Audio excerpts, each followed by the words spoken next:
You're listening to the Cynic Radio Podcast. Now, your hosts, Igri and Cynic. And you're listening to episode 39 of the Cynic Radio Podcast, and I'm your host, Cynic, and with me as always, fanny pack enthusiast and fidget spinner advocate, my friend and yours, Igri. Ryan and Jules are here, and they're sitting on the ships, clad in their Team Targaryen parkas, and they're ready to discuss the season 6 finale and one of our favorite episodes of Game of Thrones, The Winds of Winter. Because we are the Cynic Radio Podcast, and we want to give a shout out to our fans in Germany, Portugal, and the Netherlands. Yes, we see your downloads, and they're appreciated. Thanks for all the love and all the support. Listen, like, and subscribe. Most importantly, enjoy the show. Miss out on that latest viral video? Didn't see the most recent trailer for the next movie coming out? In the dark about what the biggest song in America is? We've got you covered. Every week we scour the internet and look for the latest and greatest. This is What's Up. What's up for me this week is Aaron Judge, the Yankees outfielder who just smashed Joe DiMaggio's 79-year-old record of 29 home runs in a season by a rookie. The amazing thing about this is the season is only half over, and he's just beat it and hit 30. Half a season. It's going to be a lot of fun watching him this upcoming week in the All-Star Game and in the Home Run Derby and in the rest of the season to come. He's young. He's going to be around for a long time. Aaron Judge, your What's Up? My What's Up this week goes to a story about a man named Simon Smith, who did what most of us do. On 9 a.m. on a Saturday, he went to the bank. He was casually strolling down the street in Reading, England, minding his own business, when he was hit from behind by a runaway double-decker bus and thrown 45 feet across the street. Now, Cynic, you may ask, why is this your What's Up? That's kind of dark. In a world full of get-rich-quick schemes, and when everybody is so happy, Simon didn't just lay there waiting for help. Our new friend picked himself up, dusted himself off, and walked into the closest pub. Well, someone buy that man a pipe. When authorities came, they didn't even believe his story until they saw the CCTV footage confirming it all happened. This story has a happy ending, however. Besides some minor scrapes and bruising, Simon is going to be just fine. This is an odd story because most of the time people feel like they've been hit by a bus after they walk out of a pub. But for this week, Simon, your What's Up? My What's Up this week is a new documentary on Netflix called What the Health, and I highly recommend it.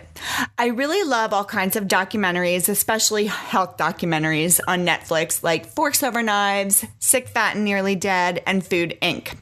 I watched this one last weekend, and while I know all documentaries have a somewhat biased slant to what they're presenting, I found this one to be highly informative about all the information we receive as consumers from what are intended to be trusted sources such as the American Cancer Association and Heart Association, but this digs a little deeper into the whole idea of whether we should take that information at face value. Should we believe they really have our best interests at heart once you see the actual companies that back and sponsor these associations? I do recommend this documentary if you're interested in finding out more about how to improve your health and what steps you should take to reaching that goal. So, What the Health on Netflix, that's What's Up. So what's up for this week is the new Netflix animated series, Castlevania. It's 4 episodes, it's about 22 minutes per episode, so it's very short, but I really enjoyed it. It's kind of a loose adaptation of the Castlevania video games, and I really liked the kind of anime. The animation is really good. It's bleak, it's violent, it's brutal, but it's also very funny. So I really enjoyed it. It was short, so again, it's only 4 very short episodes, so you really don't get a lot, but it really left me wanting more, and I'm really excited to see. I know they've announced a second season, so I'm excited to see where they go with the show for the second season. But, you know, if you have a couple hours, really not even a couple hours, you can get through this in about an hour, 20 minutes. But it's really fun, entertaining show. And if you're a fan of the video games or if you're a fan of animes, or, any just fun, animated, violent type of show, this is for you. So definitely check it out. What's up for me again this week is Castlevania on Netflix. And previously on Game of Thrones, it's time for the CRP's vague recap. The bastards have battled, the Stark banner reigns high above Winterfell's walls, Ramsay's dogs have been fed, thanks a lot Sansa, and Daenerys now has a fleet of ships thanks to Yara, Reek, the Masters, and this all leads us to the Season 6 finale, Winds of Winter.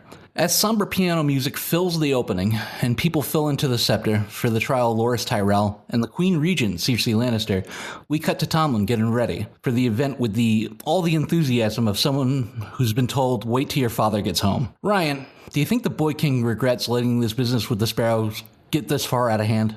I don't know if he regrets it, but I think he's just in over his head and he realizes it. So I think it's, I don't know that he's second guessing he probably is second guessing his decisions, but I think it's more just he's in over his head. Like, the sparrow's kind of dancing circles around him. He doesn't know what to do. He's kind of stuck in a situation where there's no good decision to be made, and he's trying to do the right thing. He's actually a good person, but yeah, I think he's just in over his head more than anything.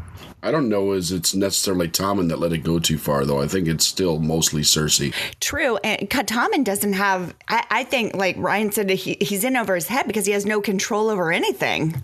He's just completely powerless. He is kind of a victim of the puppet regime that his mom set up around him, because nobody's at this point listening to him other than the sparrow. And that's, it more like seems like he's being placated than anything whenever they talk. It's more like, this is what we're going to do, son, rather than anything you wish, my grace. We've gone from the high-strung, hardcore annex of Joffrey screaming, "I'm the king," to the very soft touch and lip wrist of Tommen. Jules, is it impossible to find a middle ground with the Lannisters? Do you ever find it odd when you encounter siblings that are just so night and day? Yeah, they are definitely night and day siblings. I think you can find that happens a lot, that siblings are night and day. It's all about different people's personalities. As far as being so night and day where people are completely sadistic, twisted, and murderous versus people that are, very calm and sweet, like Tommen. You don't usually see that disparity too often, but... IG, we get a quick shot of Cersei getting ready in a serious kick-ass outfit. But did it oddly look like the getup that Janet Jackson wore in the Rhythm Nation video? I mean, do you think it came with a salt cannon to spray on the crowd during the trial? Yeah, we are a part of the Rhythm Nation. Yeah, she just needed a little more shoulder pads and a hat, and she'd have been ready to go. And sharp moves, real sharp moves. Well, she's got the sharp tongue, so I think that helped. But if she hit that place with backup dancers, that would have just ruled. That's how you do it. I mean, she's got one backup dancer. She just needs a couple more of that. Sir Loras Tyrell, are you prepared to stand trial and profess your guilt or innocence before the Seven? Loras pleads guilty to all charges and dedicates his life to the seven gods, gives up his lands, his titles, his right to a star-free forehead. Ryan, are you buying that Mace Tyrell, the lord of the second most powerful house in Westeros, would allow this to happen to his only able-bodied son? Does it seem a tad bit unrealistic? It does seem unrealistic, but the way he's kind of portrayed on the show as just a buffoon. So I feel like... if the Queen of Thorns was there, she wouldn't allow that to happen. But Mace Tyrell he's just kind of portrayed as a buffoon on the show. So I have no reason to believe otherwise watching it. Like, I don't see him fighting that. Faith is the way, Father. The Queen, to be Marjorie, holds back her father as her brother is being marked by the sparrows. Jules, she's obviously not converted, as we watched her warn her grandmother to get out of Dodge. Does this seem like she's sacrificing her little brother to possibly get rid of Cersei? I think it's sort of like they need to.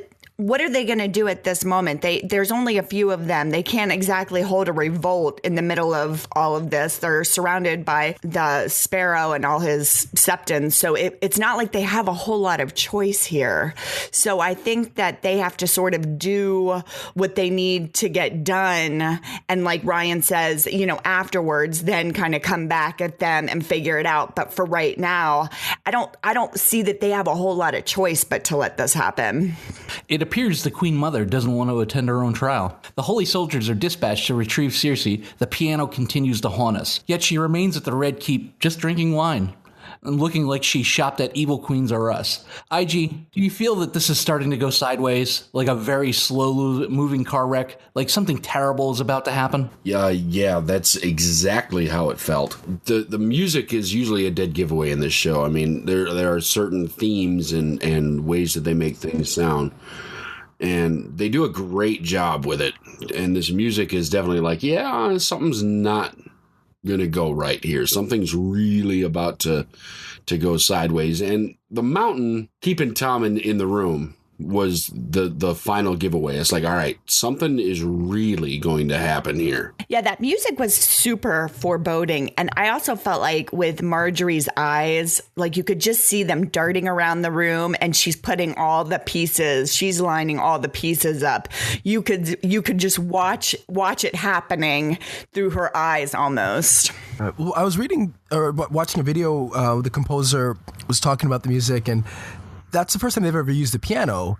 And, it was kind of intentional because even though kind of cognitively, I wasn't consciously thinking, oh, they've never had a piano, but it was unnerving because you're not used to hearing a piano in Game of Thrones, and that immediately built it as something that was not, it was something unexpected, something that you're not used to, and it had that feeling throughout. And then obviously that music was incredible. It built over throughout the scene in a way that you could just listen to that song. You can listen to this song on its own, and it tells a story, right? Like a lot of times when I listen to music with or without lyrics, music that's really good to me can tell a story and draw emotions out of you just listening to that alone. And this song does that. It's so good. Yeah, you can feel the dread in the air with the piano playing. And that's a good point, Ryan. The fact that they've never done that, the fact that every single battle is different. It's a well-crafted machine compared to a show like Lost, where they ran out of ideas after the first season and they just kind of threw everything against the wall to see what would stick. Breaking Bad was a lot like that too, where everything built into something else. And Game of Thrones rings true to that every single time they do this. Like, they've never used a piano before on purpose, which is just amazing because it could have been used in previous things and worked just as well. But the fact that they saved it for season 6, episode 10 is pretty freaking amazing. Yeah, it's better than using a theremin, that's for sure. Or a Casio keyboard. Please, Grand Maester, I bear you no ill will. I hope you can forgive me. As the little bird's blades fall into the Grand Maester's body, we say goodbye to him. Bert, Ryan, what are your thoughts on Pycelles? I mean, he lasted through 5 kings, and he got a less than friendly ending. I mean, did the old acting at least, whoremonger deserve a better fate? I don't know. Not really. I mean, you don't want anyone to get stabbed to death by a bunch of children, but right. But he's kind of manipulative. He did what he had to do to kind of stick around. So I don't kind of begrudge him for that, and he played the game as best he could. But it's one of those things where again, what did Cersei say? Like, when you play the Game of Thrones, you win or you die. I don't know as he deserved it though. It seemed a little rough. That's kind of brutal. Yeah. He's a maester. I mean, couldn't they call the Citadel and had him like removed from that office or sent him away or sent him to the wall? Something other than what was about to take place. I mean, he had been a loyal servant for the Lannisters. I mean, I think he was part of the reason why Targaryen opened the gates for the Lannisters to begin with when the city got sacked. That was a little rough to watch, and I think you're right, Ryan. I don't think Qyburn really bared him any ill will, even though Pycelles was pretty much dismissive of him and almost hated him the whole time that he was there. Now, how these work, though, I mean, Qyburn isn't really a maester. He was expelled from the Citadel. Is the Citadel going to send another maester that Qyburn's going to have to deal with now? Oh, because you're saying Qyburn can't take his place. It's not like they can say not technically. I mean, I had a point. About Pycelle. Pycelle, Varys, and Baelish, they all are a little bit in the same, where they would do anything to stick around, and they, were willing to play the game. But the thing about Baelish and Varys, the way they did it was much more of a chess game, and they did it in the right way, where you were kind of rooting for them in some areas, but Pycelle, he was such an ass kisser, and he just did it all wrong. So you were happy to see him kind of fall. Well, but the difference is those other guys had other aspirations, and Pycelle was just trying to keep himself fat and happy. He just wanted to keep his spot. That's all he was looking to do. He'd already gotten to the top of where he could possibly go. He's never going to be anything other than the Grand Maester. So he's just trying to keep his spot, and he did a great job. Pycelle reminds me of that person in life that you run across that always has the exact right thing to say, but is completely full of shit. Right. Like you. No. Hey now. Just kidding. Jules, you seem to be an over-the-top cynic like I am. Was it a little too convenient to you that Brother Lancel was incapacitated by one single perfectly placed stab wound by what looked to be a dirty 6-year-old? Okay, so this was the question. My husband and I were watching this last night. Do we know exactly where he was stabbed? Was it in the hamstring? Was it in the leg? Was it in the back that he was paralyzed by one strike of a... I mean, we watched in earlier episodes, Arya walk off a lot worse. Or heal from, I mean, so, he was seemingly taken down by a pretty, I mean, it was just one stab. Now, granted, a stab like that in the right place, but I mean. That was pretty believable to me. I think I've seen people with hamstring tears or ACL tears where you're not walking after that. You've got problems. So on either leg? Yeah, sure. I mean, he could have hopped on one. Okay, so maybe he could have hopped on one leg if he really needs to get to it. I think the bigger thing for me, and I won't knock points off the show, but it's like, was the kid's plan to stab him in the right spot where he could crawl up to the candle and just barely miss blowing it out? And I don't think it would have mattered. I think there were enough candles set up that even if he'd blown out that one candle, things would have gone up. Right. But the stab didn't bother me. I believe it was the back of the leg. Again, who knows if it was the knee or the hamstring, but it's believable to me that would incapacitate that leg. But again, yeah, sure. I guess he could have gotten up and hopped over if he needed to. At the same time, I mean, we're on full understanding that poison is in rapid and well-used array in this universe. So could he have maybe poisoned his blade a little bit that had some stuff that kind of snake venomed him where you kind of get 3 steps and you're all done kind of thing, and the legs just stopped working because of poison? That's quite possible. Yeah, that's a good point. Ryan and I, being UFC fans, we know the dreaded liver shot, so I thought it might have been there. I thought it was somewhere vital where, the systems just kind of shut down. Yeah, that's true. I could be wrong. I thought he was stabbed in the leg, but if it was a liver, then I totally can see that, because just a punch to the liver will incapacitate you for 30 seconds, and then you just hop up and you're back to normal and everything's fine. But for those 30 seconds, you can't move. Cersei understands the consequences of her absence, and yet she's absent anyway. IG, how is Marjorie the only one that gets what's up? And is the High Sparrow overconfident, or is he just blinded by faith? I think he's blinded by faith, and he believes that nobody is above it, and all right, no, nothing's up because I'm the High Sparrow. And look, so far everything that he goes, I'm the High Sparrow, has backfired on him yet. I mean, he's basically run rampant. So isn't that overconfidence? 2 seasons. No, because it's all faith in the Seven and the gods, and it's all on faith. I mean, it could be overconfidence, but it's instilled by him. Overconfidence in the Seven? Yeah, maybe that. I mean, there could be some overconfidence, but it's just blindness. I mean, he refuses to see anything that he doesn't want to see, or it isn't led to him by the faith. He's a straight, this is what the book says, so this is the way we're going to go. I find it hard to believe, IG, that religion would cloud better judgment in any way. I mean, we'd never see that in real life, do we? Ever. Oh. I was just going to say, this seems reminiscent of Melisandre as well, so. The green flame ignites below the floor, and it all comes crashing down. The holy building, half the cast. Ryan, what's your thoughts on this most epic scene, and where exactly does it leave us? I think it's the greatest scene in the show, easily, maybe the best scene of anything I've ever watched. That's how good it was. Everything about it, from the music to the kind of staging to the acting without many words. It tells a complete story. There's a beginning, middle, and end.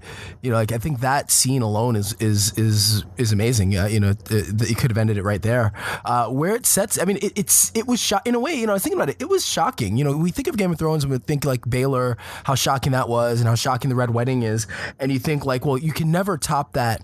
And in a lot of ways it did. Like, who would have expected that? Like, who would have expected at any point that Cersei was going to be queen? Like, of all the scenarios I was running through, like, Cersei being queen was not one of them. And so that was just a shock that happened, that they would just wipe out half the cast in one shot.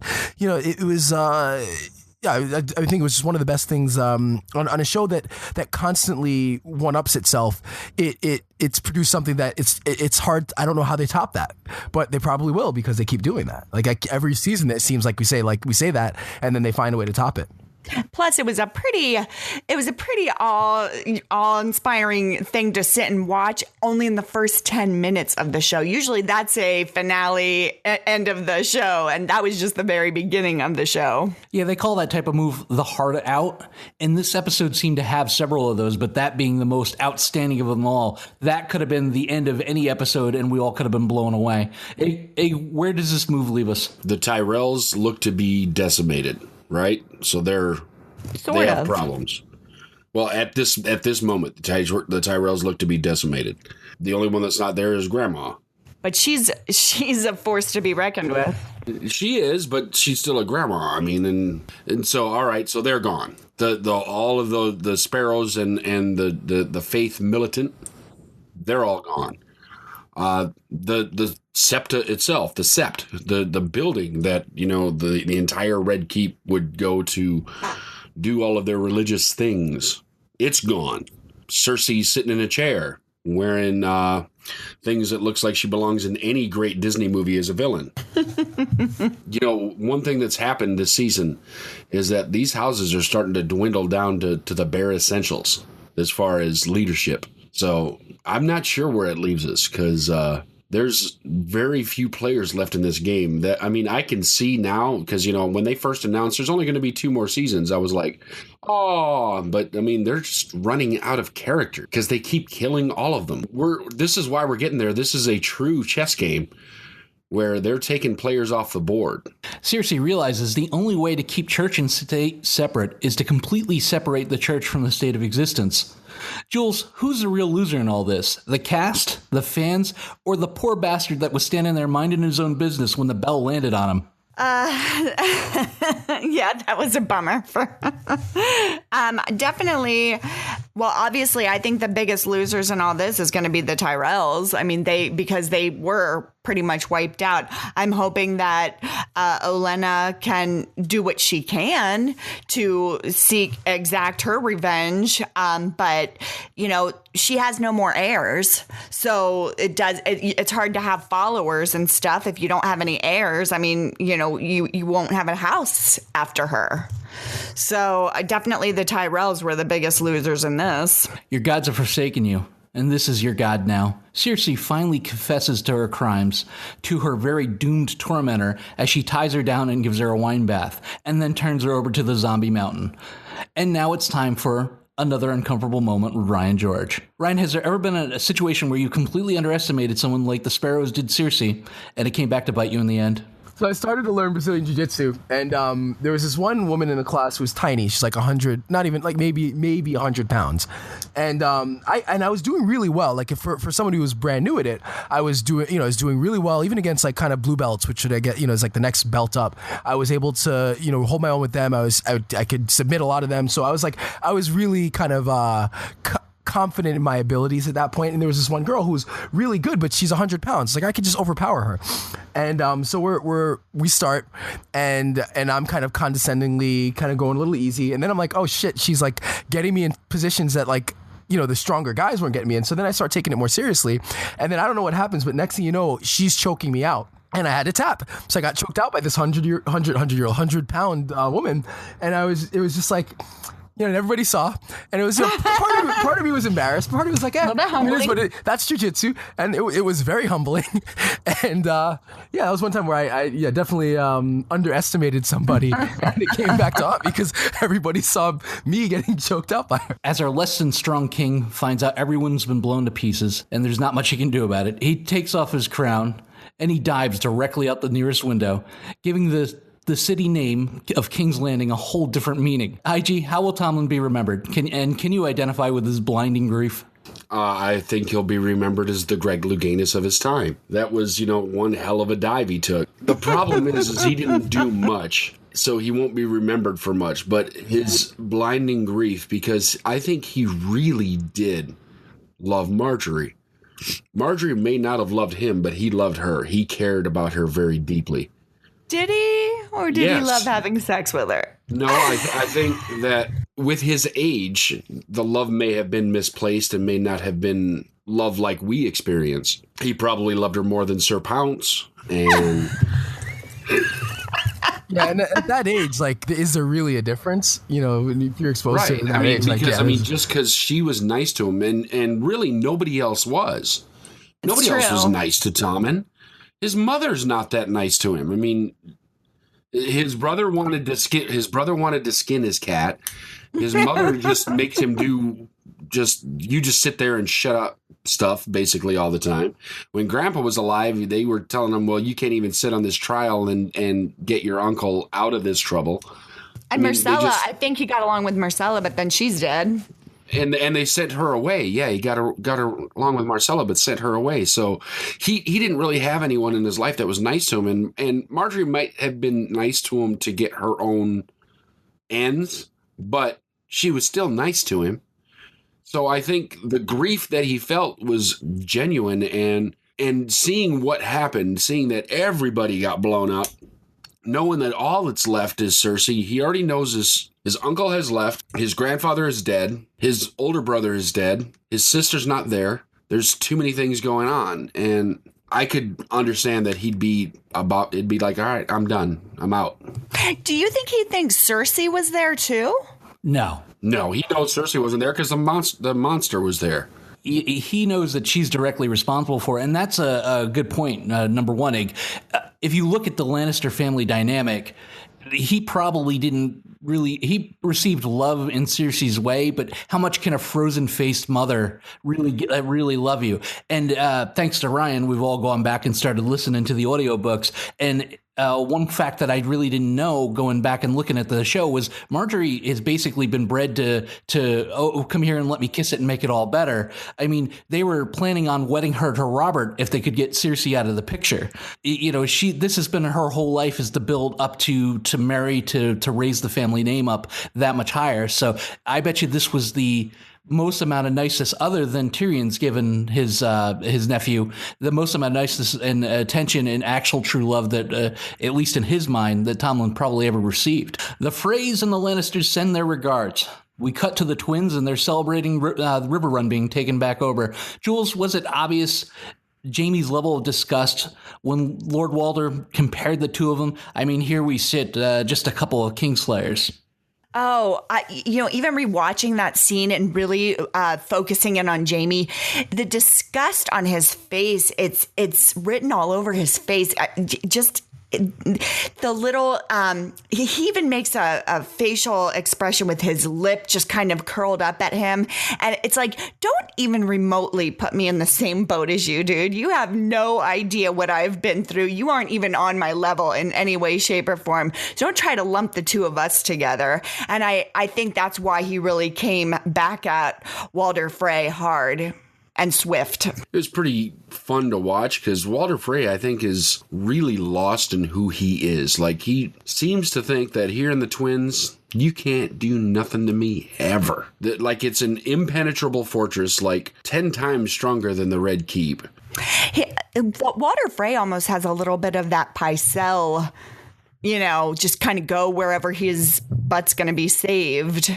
Oh, I don't know if he's near Pycelle. I think he's more more Littlefinger mixed with Cersei.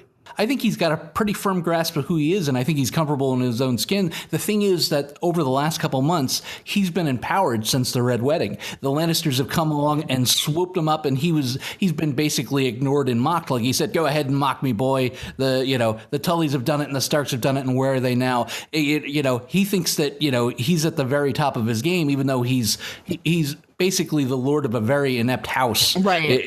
His kids have grown up to be nothing, and that's why they all sit around the house and nobody will marry them. But I don't... As Jaime points out so quickly. Oh, yeah. Well, if you lose the Riverlands every single time and then we have to come back and take them, what exactly do we need you for? Cersei sporting her newly printed "I'm here to love my children and blow shit up" t-shirt, yet I'm all out of children, says goodbye to her last child. Ryan, how much blame for the deaths of her children can be laid at her feet? And is she more dangerous than ever now that she basically has nothing to lose? Tommen, she's 100%, by getting the High Sparrow into power and then blowing up the sept. Like she's 100% responsible for his death. With Micella and Joffrey, there's she's a little bit less responsible. At this stage, I still think Cersei's too impulsive, and she's not as smart or as intelligent or as kind of thoughtful as Littlefinger or Varys, who in her position would be formidable. I think she just blew everything up. Like, that was her response. So I don't see her having a very kind of nuanced, well thought out plan for when let's say Daenerys marches in, and so I think that with her having nothing to lose, there'll be lots of violence and deaths, but I don't see her winning in the end because I think she's too impulsive and she doesn't put enough forethought into her actions. And I don't think anyone can really speak to her anymore. I don't even think Jaime is going to be able to speak to her anymore especially now that she's, made herself the queen. I mean, like, I just think that she is above listening to any advice or anything from anyone. She has the mountain at her side and she's in control. And I'll be interested to see if, how much Jaime's input to what she's doing really has on her. Because I don't think it will have much influence on her anymore. I don't know, Ryan. When sometimes when you reach, screw it all, you become very dangerous. I mean, you've seen it in sports all the time. When a team really gets to that nothing to lose point, sometimes they do things that are unexpected and are able to pull just crazy victories out. So saying that she doesn't have any chance now just kind of makes it seem, she's got nothing. I mean, the only person still alive that means anything to her is Jaime. And I'm not sure Jaime means as much to her as he used to. Well, I don't know. I don't think it's not that she doesn't have a chance. It's that, because it's a great point that she does have nothing to lose and it is unpredictable. But at the end, I think in the end, she's got a lot of forces against her. And it would take a great deal of thought and creativity and planning and alliance making to pull this out. So I just don't see in the end her having that ability because it'll take more than, she might win battles based on that, but it's kind of like she's in a position where she will and is capable of making high risk, high reward moves, but those high risk, high reward moves aren't going to, she's going to need them to work out 5 times in a row for her to win. I don't know. I think that she may be fully willing to scorch the earth and leave nothing. Like, you can rule this, but there's going to be nothing here. To further your point, Ryan, Littlefinger and Pycelles and the rest of them are all playing chess, and Cersei's playing Mortal Kombat. She's playing a much different game than everybody else. And you're 100% right. When somebody has nothing to lose, especially a sports team, we saw it in the World Series last year. We saw it in the NBA Finals last year. We saw it in the Super Bowl. When you put somebody's back against the wall and they get desperate, they're going to take chances, and sometimes those chances come back to really pay off. And for Cersei, she got everything that she always wanted. Cersei was jumping through the air when the sept was going up, finish him. No. Well, she wasn't the only one. Yes, well, I suppose life is irregular. Sam, Gilly, and Little Sam reach Old Town. IG, did you notice the white raven signaling the beginning of winter? And what do we do with Gilly now and Little Sam? I mean, they're obviously not welcome at the Citadel. Well, I don't know. There's probably somewhere that he can stash her right outside, and when he's done studying in that immense library every day. Is there a hotel? Yeah, little motel out by the road, the Super 8, something like that. But yeah, I did see the white ravens, and it's really the first time we'd seen white birds just hanging out in the wild. I mean, I think some came out of Joffrey's death pie, but out in the wild, they were pigeons. Yeah, they weren't ravens, that's for sure. Yeah, the white ravens was kind of cool, and it's and they've been telling us for all these years, winter is coming. and all these black ravens are flying around, and all of a sudden here's some white ones. Yeah, that kind of signaled that we're pretty much to winter is here. I don't know. Gilly is going to be around because Sam I think would actually leave. He wants to be a macer. He wants to get his chain. He wants to do the right thing and go back with honor. But I think if he can't find somewhere for Gilly to be, he would leave. Ride south today. And if you return to the north, I'll have you hanged as a murderer. Davos calls out the Red Woman for burning the Princess Cherie at the stake, and Jon banishes her. Jules, did you hope deep down that maybe Davos would take his revenge right then and there and not give her a chance to leave? I was really hating on the Red Lady when she killed Shireen. I thought that was it was devastating. But at this point now, then since she did bring Jon back, I was kind of forgave her a little bit.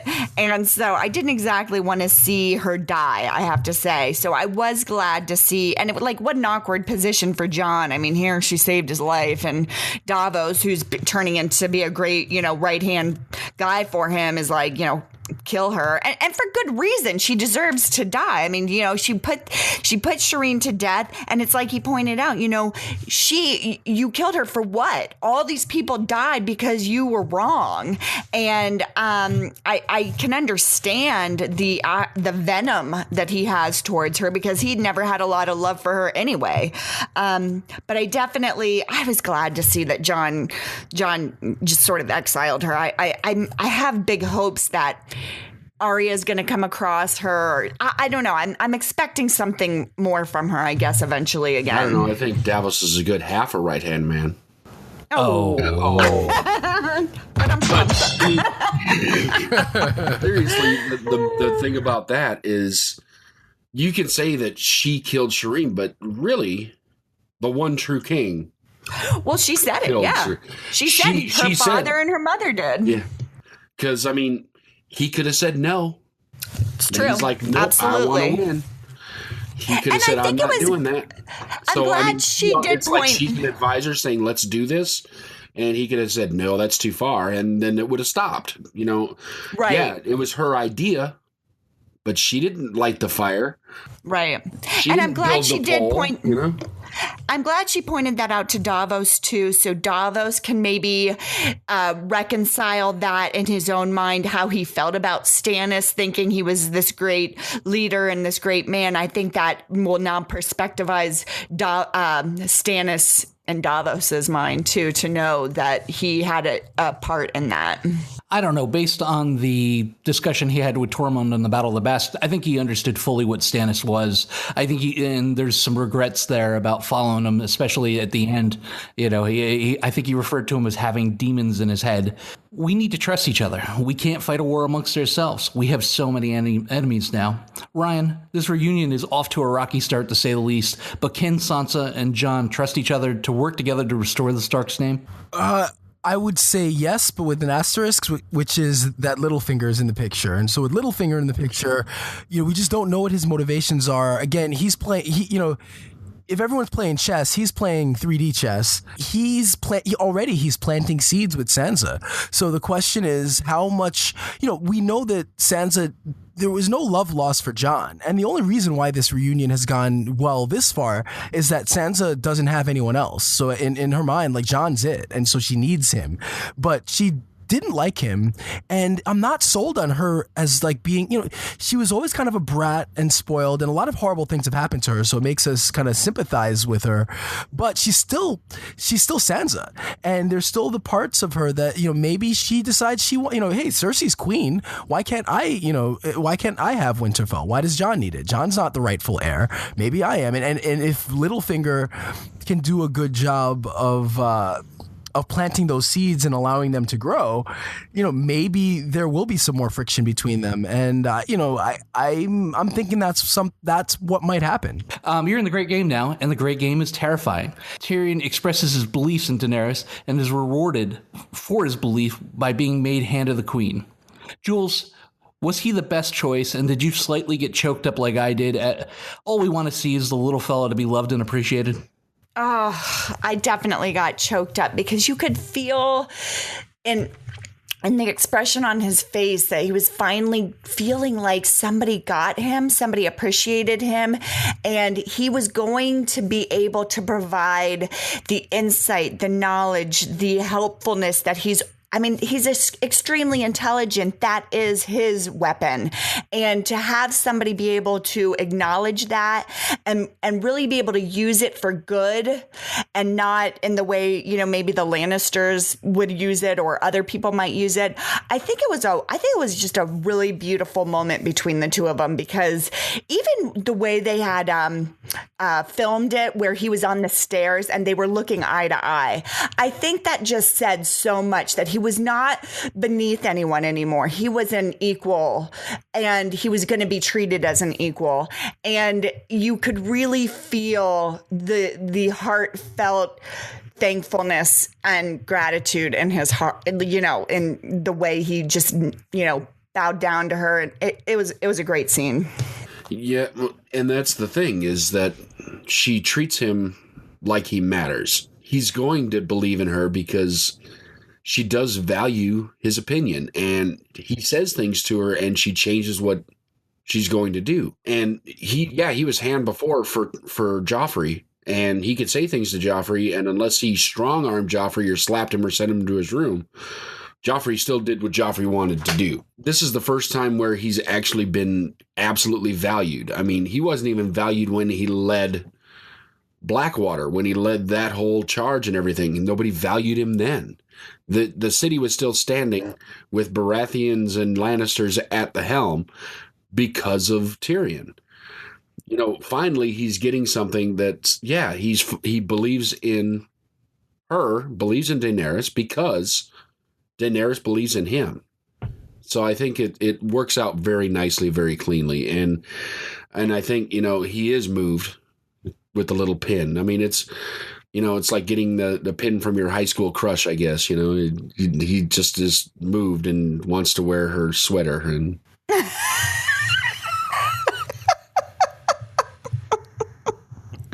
he wants to wear her sweater.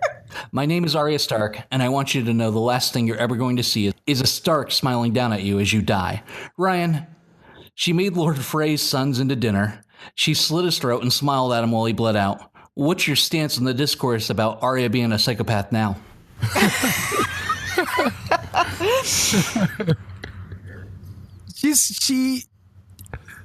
They did not. They kind of deserved it.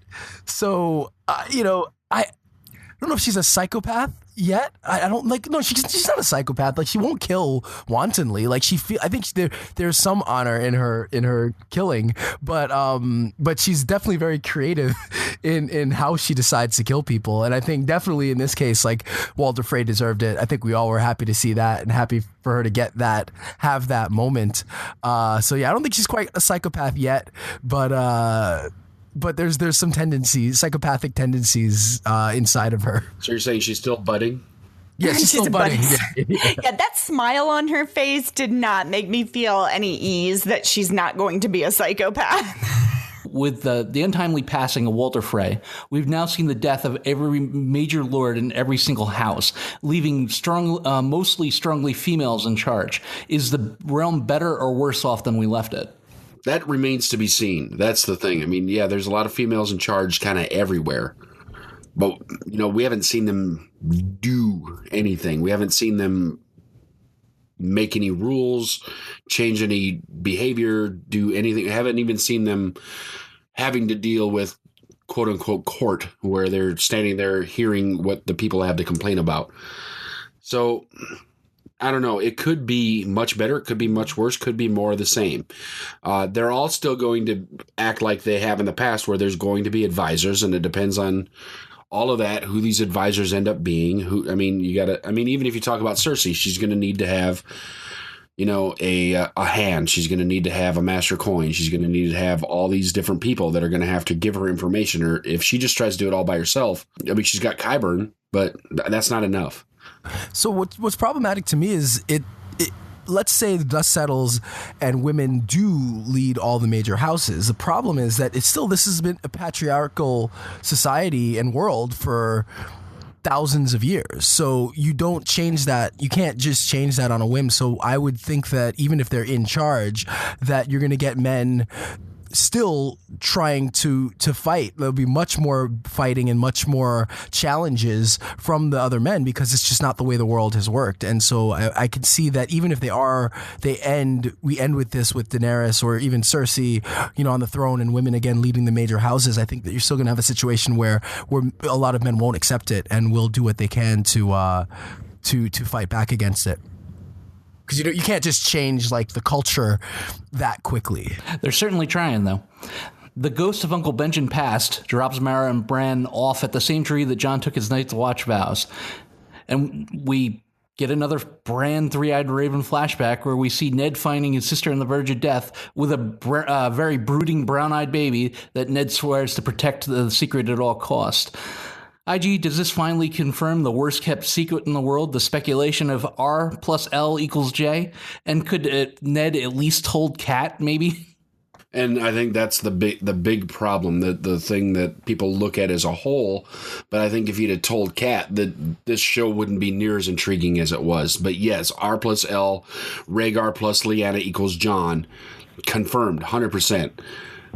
And that raises other questions, too. Now, does this give Jon, who would then technically be like Jon Targaryen, a better call to the throne than Daenerys? Because they'd be kind of down the same tree here.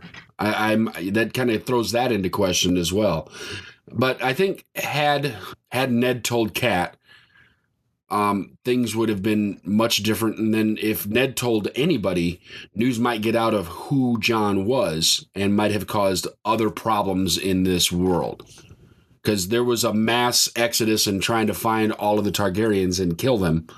And that might have caused Jon to get killed. And he didn't want that because he vowed to protect her. And part of the protection thing was can't tell anybody who he is. I don't know if it really puts Daenerys' place in question, because Jon is still a bastard, because as far as we know, it was done out of wedlock. And but he's a much more prestigious bastard because he comes from, two of the bigger houses. But there was something I read about that he may not have been out of wedlock, because Targaryens are known for having multiple spouses. And apparently there was at some point, I read something about this recently. I just read that this morning.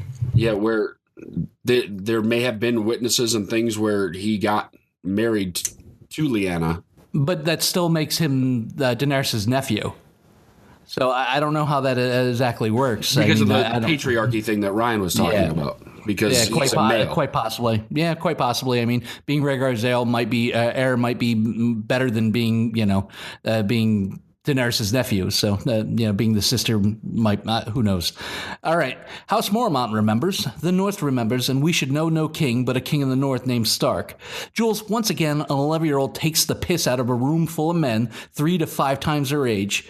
What did you think of Lyanna's speech? Well, she laid it out. She put the smackdown on all of them. I mean, she pointed out, while I do believe that, these houses had reasons behind not necessarily backing Jon when he asked for help, I do think that she laid it out for them. And this Bella Ramsey, the actress who plays Lyanna Mormont, this is her first role in anything. And this girl kills it in every scene she has. She is phenomenal. So while it may seem a little odd that, you have 60, 70-year-old men kind of kowtowing to a 11-year-old or whatever, she demands respect in the room, and she makes great points when she speaks. So you can't really deny her the respect. And I think part of the thing is the resting bitch face is strong with that little girl. Oh, wow. Yes. She has that mastered. So I just want a scene between her and the Queen of Thorns at some point before the show ends. Like that's all I want. If they give me that in the next season, I'll give it a 10 just on that alone, if we can get a scene between the two of them. So we've done it again, Ryan. King of the North. The White Wolf is the King of the North. Yet there were 3 people not chanting in that room where everybody was losing their shit. Jon, Sansa, and Littlefinger. We all know why Jon wasn't chanting, but the fact that the other 2 weren't, what does that say to you? Well, I don't know how much it says about Sansa. I don't know if it was more her being like ladylike and not yelling, or if she really has her own, reservations about it. We obviously know that Littlefinger's endgame is to be on the Iron Throne, and so he's going to do whatever he has to do. We saw him start to plant the seeds with Sansa, so we're pretty sure where he is.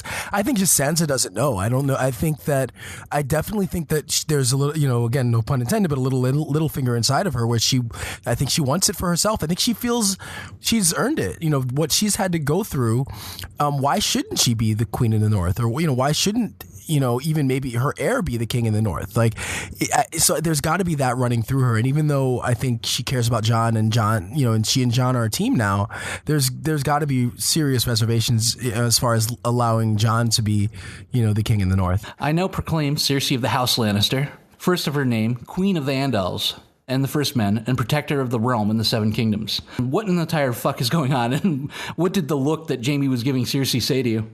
Well, the look from Jaime says it looked like almost a cross between "aw shit" and "what have we gone and done?" and I made a huge mistake. But what in the entire fuck? One of the things that struck me, and I mean, we've been saying Cersei Lannister for a long time, but technically she's still Cersei Baratheon. And if you look, Joffrey, who was named Joffrey Baratheon as king, and Tommen was Tommen Baratheon, and now she's Cersei Lannister. And I mean, I guess the way this should work, if there are any other Baratheons running around, which looks like they're all dead, but there might be some running around, Baratheon would tend to have the rightful claim right now. So I don't know. That kind of struck me as odd that she went back to calling it Lannister. But I think Jaime knows that you done fucked up, Ron. We close with a very epic shot of Daenerys' armada crossing the Narrow Sea, which includes her Dothraki army, the Unsullied, the Dornish, the Tyrells, the Greyjoys, and let us not forget 3 freaking huge dragons. Ryan, your thoughts on that final seeds and your rating of the episode? Again, they knock it out the park with the music. I think the music in the final scene, which is kind of a play on her theme, was really good and really inspiring and makes you excited about what's to come. I think we had this talk last week. Straight up, I give this a 10, easy. Probably the best episode. I know I've been on Blackwater for a while, but I think this is probably the best episode of the entire series.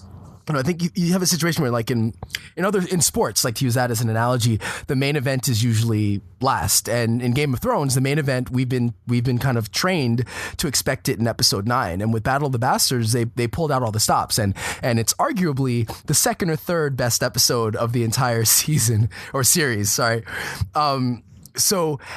It would have been easy for them to kind of rest on their laurels and make this episode just a kind of standard, unspectacular but solid episode 10. And instead, it opens with, to me, like the TV equivalent of the Darth Vader scene in Rogue One, where it was a scene that was so good that, the rest of the episode could have been, a resurrected Ollie singing show tunes, and I would have given it a 10. Like, that's how good that first scene was. And I think the music was amazing. Again, it told a really great story, beginning, middle, and end, that was just fantastic, done with very little words.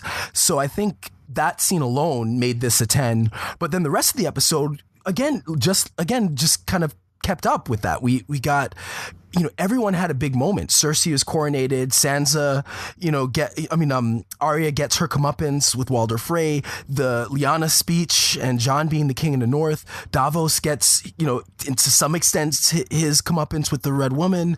Dany meets the Greyjoys. Tyrion gets real acknowledgement. In a lot of ways, this was like a finale, just a series finale. Like it had, all of these storylines ended, in a weird way. If you really look at it, like it tied up, not only did it tie up loose ends from season 6, but it ties up the second act. Like it completely, when you end, all the pieces have been shuffled. Everyone's storyline is kind of ended. So it closes out the second act, but at the same time, it leaves everything for Act 3 open. We have no idea what's going to happen. Like, does Jon go north or south? What's Cersei going to do? How does Daenerys just run roughshod, or does she, is she going to, form alliances? There are so many possibilities that I thought this episode, knocked it out of the park, in that it really had to very delicately handle many things, while at the same time giving us one of the most, literally and figuratively explosive moments of the entire season. Or series. So I'd say, like, my only critique is that things were maybe a little too clean, but whatever. Like, everything was so good about this episode that I give it, easily gets a 10. And, between that and Blackwater are my two favorite episodes easily of this entire show. And again, one more thing, just say, like, for the last episode of season 6 to be the best episode of this show, to me is just remarkable. So I'm really excited for the next 2 seasons. Well, I mean, do I want to follow that up? Should I just say ditto? I actually do not give this episode a 10.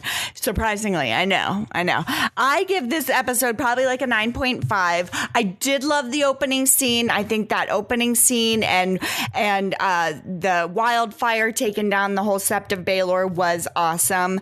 I personally, there were a couple things in this that I took issue with that we didn't really get into per se. Some things I have issue with is like Arya with using the masks. I'm not sure where these came from. How many masks does she? I take certain issue with things not being explained. I didn't really love that Sansa having the Knights of the Vale show up wasn't more talk about what was going on there. Why she didn't even give him a heads up that she was having these conversations. It seems like pretty important information that was left out to Jon, where, I mean, he literally was almost dead. But this was an amazing episode. Mainly, I loved the scene between Daenerys and Tyrion, because he is finally getting the respect that he deserves. I also really loved the scene with Olenna shutting down the sand snakes. She really served them up. That was amazing. I loved that last scene with her. So for me, definitely another excellent episode from Game of Thrones. You don't expect anything less, but for me, it was a 9.5. The Winds of Winter is, without a doubt, my second favorite episode of Game of Thrones of all time. Probably first, if you don't include something with a battle. We covered so much ground and set the table for 7 so perfectly. From Jon to Dany to Cersei to Jaime. What's left of the cast, unfortunately, knocked it out of the park as far as the acting. All the performances were on par. And I watched this episode again last night, and I just could not wait for season 7 to come, which is just right around the corner. I was like a kid on Christmas Eve, just waiting to open my presents. The whole thing felt very epic and very cinematic. I mean, the Lannisters better be ready, because the combined forces of justice that Dany's bringing, there will be a reckoning. I give this episode a 10, and I think it's damn near perfect. Yeah, for me, I'm with you guys. It's a 10. We're just going to throw Jules' score out because she's wrong this week. She seems to think that it's a 9.5 because there's problems, and she's wrong. She's obviously wrong. So many things happening in this episode that you can't help but call it a 10. I mean, if chess was interesting to watch, this would be the most interesting chess game in the world. This is so many things happening where there are literally basically 5 pieces left on the board. This is coming down to the wire, and we got to see who can move their pieces the best and get to the end. And it's going to take 2 seasons to get there. There's a lot going on, and we got to remember, one of those pieces has got to be the White Walkers. So that's, I mean, we all keep focusing on Jon and Cersei and Daenerys and everything, but there's this White King up there. He could throw a wrench into all of this. So this could really, really turn a different direction than I think we're all expecting. We're all like, oh, Daenerys is going to end up on the throne. Yeah, that may not matter. If she doesn't form alliances, they might need all of these houses to get together to be able to fight the White Walkers, because that's where the real battle is. I give it a 10 as well. Like I said, Jules is out. Cynic Radio Podcast, we're going to call this a 10. That's the end of Season 6, ladies and gentlemen. Next week, we'll be back. Season 7 premiere. Episode 1 of Season 7 is called Dragonstone. What do you think is going to happen? Send us your comments and let us know, and we'll see if you're right. We'll see if we know anything. That's coming next week. Right now, here comes Really. So now, ladies and gentlemen, boys and girls, children of all ages, it's time for Really. I'd explain it. Just listen. You'll get it. My Really this week goes out to 19-year-old Mona Lisa Perez and her now deceased baby daddy, Pedro Ruiz. You know, when we started these Really segments, I was always worried, what if I couldn't find something this week? And it turns out that never happens. I just have to decide what level of stupidity I'm going to choose from. And this week, my friends, is upper tier. These two wannabe YouTube sensations have been looking for ways to get E-famous for quite some time now. They've been making videos, tweeting, the whole gamut of things. And they decided it would be a great idea to have Mona Lisa fire a 50 caliber Desert Eagle into an encyclopedia while Pedro was holding it. Needless to say, gun beats book. And 22-year-old Pedro, father and railroad worker, is no longer with us. And they did this two-camera Tarantino-like effort with their 3-year-old daughter in the room. Where do I begin on this one, folks? First off, where did they even find an encyclopedia? How could they ever thought this was a good idea? And why the hell would you fire a gun with your child in the room? This is the perfect storm of stupidity. Oh, by the way, these two candidates for Parents of the Year are expecting their second child in short order, which could complicate things because Mona Lisa has been charged with manslaughter in the death of Pedro. Well done, kids.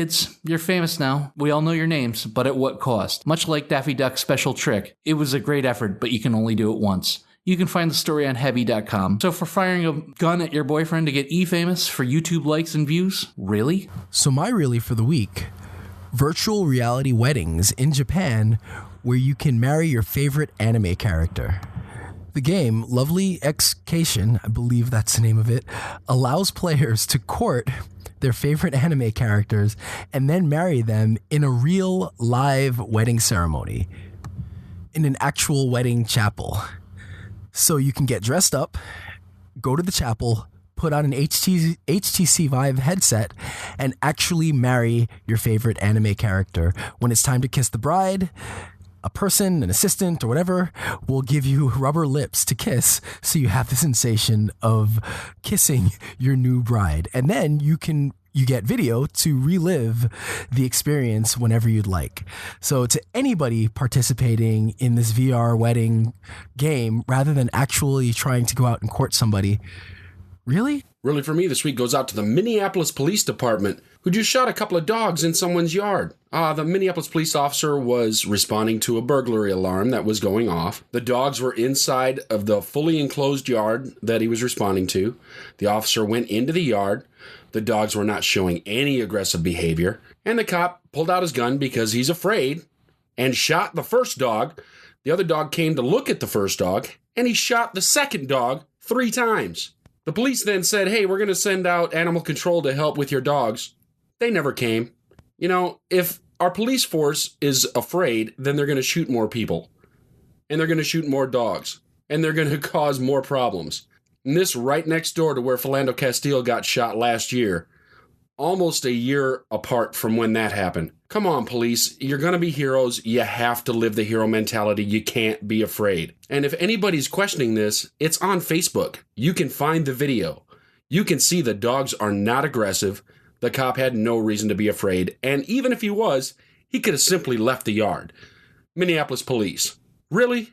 My Really this week, once again, those wacky Kardashians. Now, in the saga this week, the players are Rob Kardashian and his fiancée, Blac Chyna.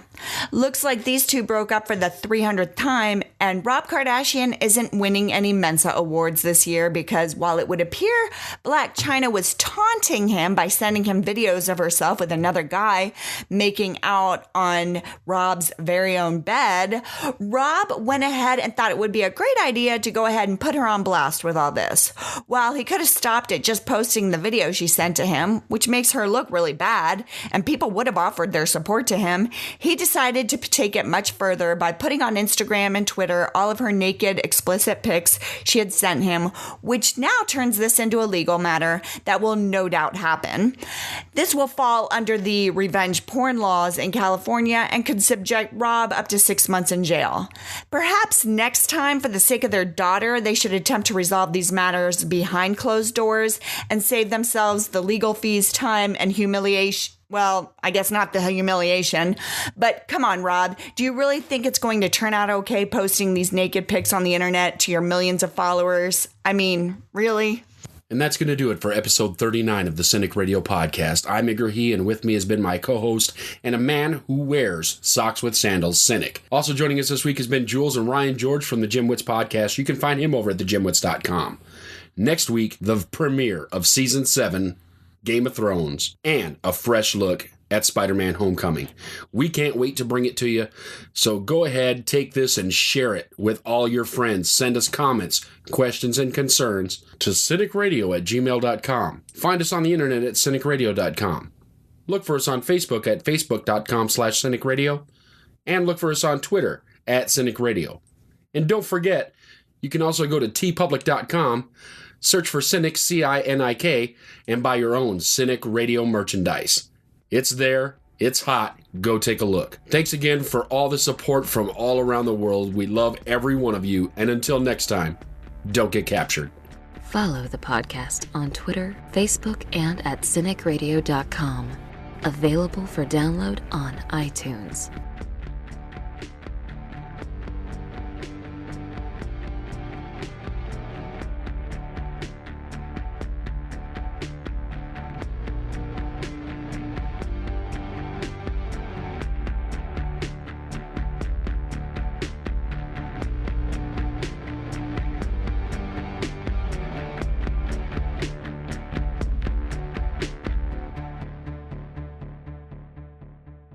When the Sept was going up, like, finish him.